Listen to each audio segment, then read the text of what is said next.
It's Christmas Eve, which means one thing. A lot of presents are going to be opened tomorrow morning. Luckily for us in Southeast Texas, high school football gave us plenty of gifts already. The 2014 season filled with storylines. And here are my top 10 from the past season. Our countdown begins with something we do not normally see: female high school football players.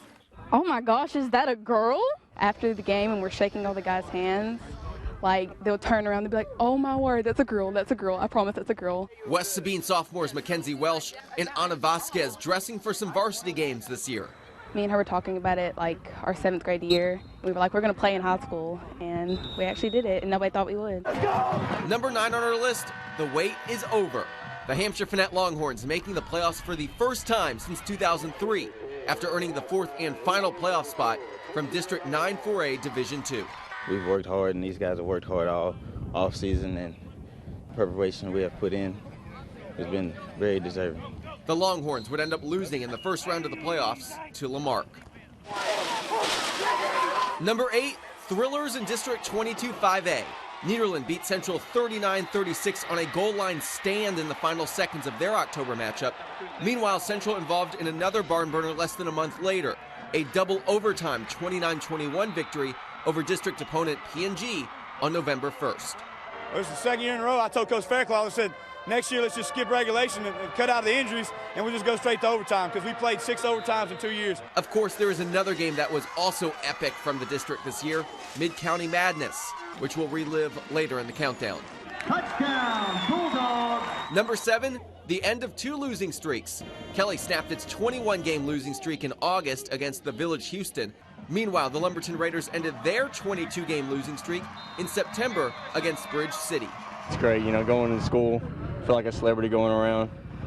22 games is a lot, but it all ends with one, It's good to get that off our back, and we don't have to listen to it no more. Starting right now. Absolutely, starting now. That will be the last question ever about it. Lumberton finished the season 3-7, while Kelly went 4-6 this year. Number 6 in our countdown, a disappointing season. For the Memorial Titans, 2014 did not live up to the hype. Prior to the year, many had Memorial contending for the District 21 6A crown, but it was not meant to be. The Titans finished the year 1-5 in district at the bottom of the standings, but do not expect them to be down for long with the talent on that team's roster.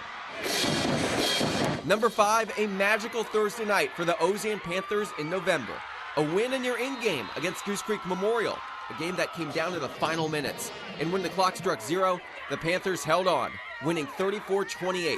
They were going to the postseason in head coach David Suggs' first year with the team. It really feels good because we talked to the kids about we don't want anyone to help us. We want to earn it ourselves.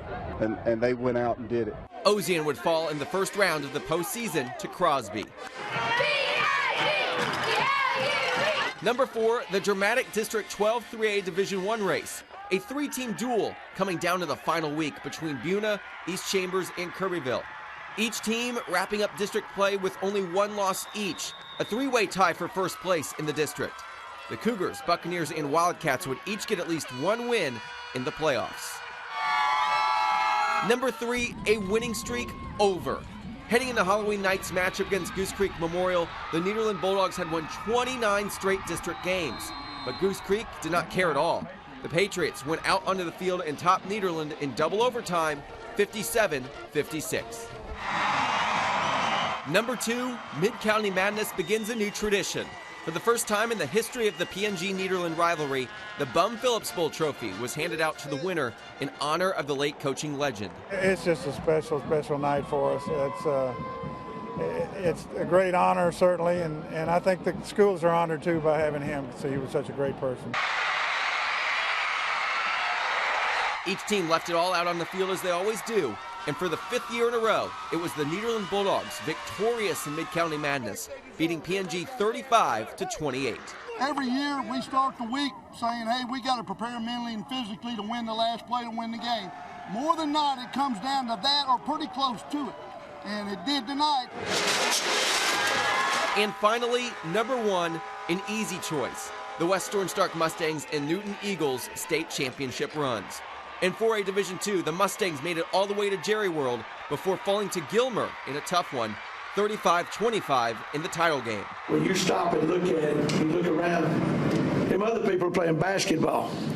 We're playing football today. We played all the way through December. We preach to the kids, if you're playing in the month of December, you're pretty dang good in the state of Texas. This ain't no little bitty, I don't want to badmouth Rhode Island, anybody from Rhode Island in here, but this is Texas. A day before the West Orange game, the Eagles taking part in the 3A Division II Championship, where they lost to Wascom 41-22. It was just fun all year doing it, and I got what we got to do with any other team. And with them, we made it, and we can say we made it because we all did it together. We worked as a team. Both teams, West Orange and Newton, representing Southeast Texas very well until the very end.